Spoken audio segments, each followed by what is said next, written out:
Hello friends, welcome my H medicine channel. আজকে আবার এক নতুন টপিকের উপরে আমি ডিসকাস করতে যাচ্ছি। সেটি হচ্ছে এই মন্ট্রেল এলসি কিড সিরাপ। আমরা জানবো মন্ট্রেল এলসি কিড সিরাপ।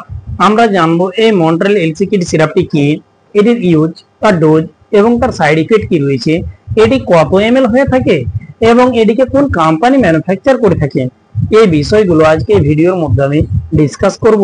তার আগে আপনাদের কাছে রিকোয়েস্ট, আপনারা ভিডিওকে স্কিপ না করে সম্পূর্ণভাবে দেখবেন। আসুন আমরা সর্বপ্রথমে জানব এই মন্ট্রেল এলসি কিড সিরাপ এটি কি। এটি একটি অ্যান্টি হিস্টামিন ক্লাসের মেডিসিন।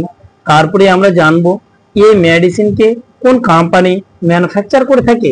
এটিকে ম্যানুফ্যাকচার করে থাকে সেফলা কোম্পানি। তারপরে আসুন আমরা জানব এই এই সিরাপটি কত এমএল হয়ে থাকে।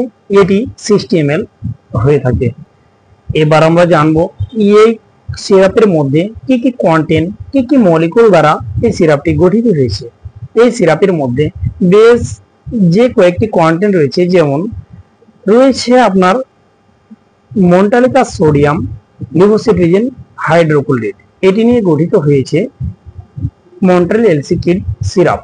আসুন এবার আমরা জানবো যে এই মেডিসিনের ইউজটি কি কি ডিজিজের ক্ষেত্রে ডাক্তার বাবুরা করে থাকে কিংবা প্রেসক্রাইব করে থাকে।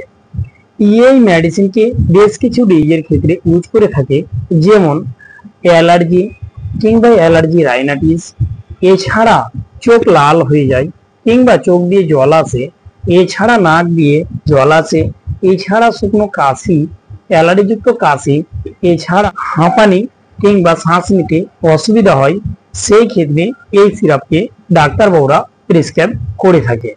আসুন এবার আমরা জানবো এই সিরাপটি কাদের। এই সিরাপটি মূলত বাচ্চাদের সিরাপ। এবার আমরা জেনে নিব যে এই সিরাপের ডোজটি কি হতে পারে। এই সিরাপের ডোজ ডাক্তারবাবুরা পেশেন্টের উপর ডিপেন্ড করে তার ডোজ ফিক্স করে থাকে।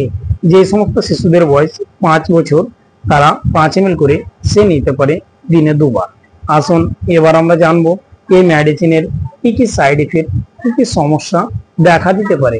এই মেডিসিনের বেশ কিছু সমস্যা কিংবা সাইড ইফেক্ট দেখা দিতে পারে, যেমন ঘুম ঘুম ভাব আসতে পারে, মুখ শুকনো হতে পারে, এছাড়া ক্লান্তি লাগতে পারে, এছাড়া ঝাপসা হতে পারে, নজিয়া অর্থাৎ বমি বমি লাগতে পারে কিংবা প্রসব করতে অসুবিধা হতে পারে।